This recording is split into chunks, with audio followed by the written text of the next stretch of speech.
আসসালামু আলাইকুম বন্ধুরা, 2026 সালে এসে নতুন নিয়মে কিভাবে একটি ফেসবুক পেজ পার্মানেন্টলি ভাবে ডিলিট করতে হয় সেটি আজকে দেখিয়ে দিব। চলুন ভিডিওটি শুরু করি। প্রথমে আপনার ফোন থেকে ফেসবুক অ্যাপটি ওপেন করে নেবেন।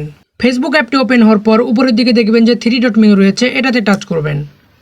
এবার এখানে দেখবেন যে এই যে প্রোফাইল আইকন রয়েছে, এটাতে টাচ করবেন। এবার এখান থেকে আপনার পেজটি সুইচ করে নেবেন। আমি এখান থেকে এই যে ASR টেক এই পেজটি ডিলিট করব, এখানে এই পেজটি সিলেক্ট করে নিচ্ছি। ওকে, পেজ সুইচ হয়ে গেলে আপনাদেরকে আপনার পেজের মধ্যে নিয়ে আসবে। এখানে উপরের দিকে দেখবেন যে 3 ডট মেনু রয়েছে, এটাতে টাচ করবেন। এবার নিচের দিকে দেখবেন যে সেটিংস অ্যান্ড প্রাইভেসি নামে একটা অপশন রয়েছে, এটাতে টাচ করবেন। এবার এখান থেকে শুধু সেটিংসে টাচ করবেন। এখন আপনাদেরকে এরকম একটা পেজে নিয়ে আসবে। এখানে নিচের দিকে একটু স্ক্রল করবেন।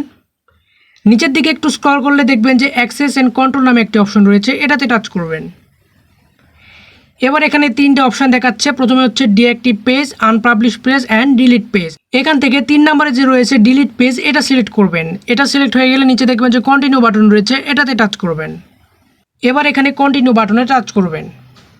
এবার এখান থেকে আবারও কন্টিনিউ টাচ করবেন। এবার এখান থেকে আপনার ফেসবুকের পাসওয়ার্ডটি বসিয়ে দিবেন। আমি এখানে পাসওয়ার্ডটি বসিয়ে দিচ্ছি।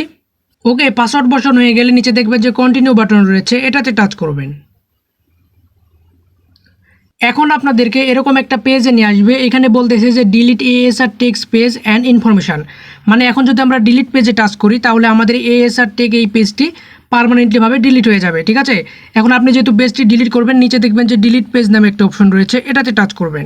এবার একটু কিছুক্ষণ লোডিং হবে। এখানে ডিলিট পেজে টাচ করার সাথে সাথে কিন্তু আপনার ফেসবুক পেজটি পার্মানেন্টলিভাবে ডিলিট হয়ে যাবে। ঠিক আছে, এখন যদি আমরা এখানে 3 ডট মেনুতে টাচ করি, এখন এখানে দেখবেন যে আগে কিন্তু এখানে আমাদের কিন্তু আরেকটি পেজ ছিল ASR টেক নামে।